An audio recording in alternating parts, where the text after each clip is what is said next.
еще имеется маленькое такое обращение. В комментариях я прикреплю номер карты Альфа-банка, если у кого есть возможность, желание, чисто на поддержку, на развитие канала, чтобы была возможность ездить в более дальние отары и показывать вам настоящих собак. Gökçe.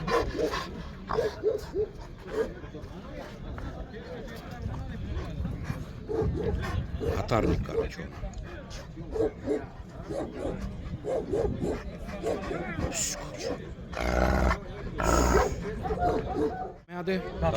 Гаплан. Так, поверху на старого Йолбарса идет, мать сторона у него на Кёра идет через Дошок Гунура. Яшнячий dia? Третий год ему. Gökçe. Bir yaş 8 aya. Yok. Bir yaş. 2. А, 2 yaş. 2 года. Ага, 2 года. Gökçe. Орлан. Яшняча? 2 года.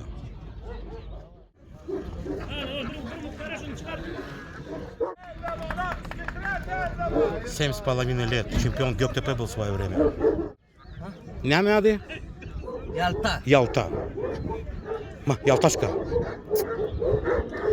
Хорошенький. Яшнячий дост? Часов. Третий год ему.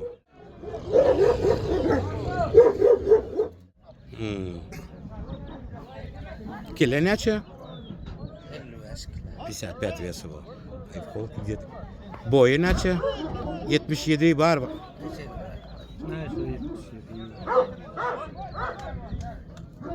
Adama değmiyor mu? Ya. Yalta. Son ne mettiyorsun diyor. Kırınta geçti soyut.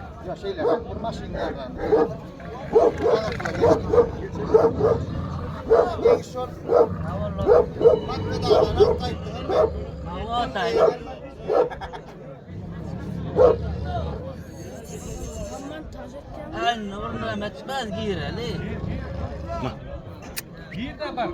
Çıktığında açı var.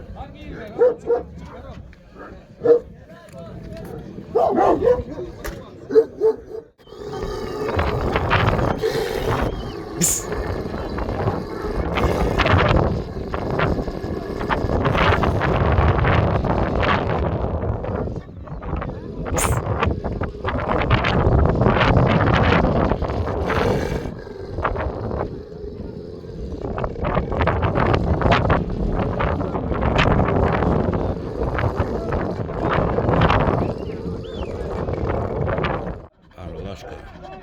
2 года. Dengeti bayır yaz köpekleri yetiyip ettin etine. Eyler nemesi innikiyle uçtursa uçturur. Distimen öğüttüm olsa sularını pensiya. Yetiyip ettin oğlanlar. Karaydan yetiyip ettin ha.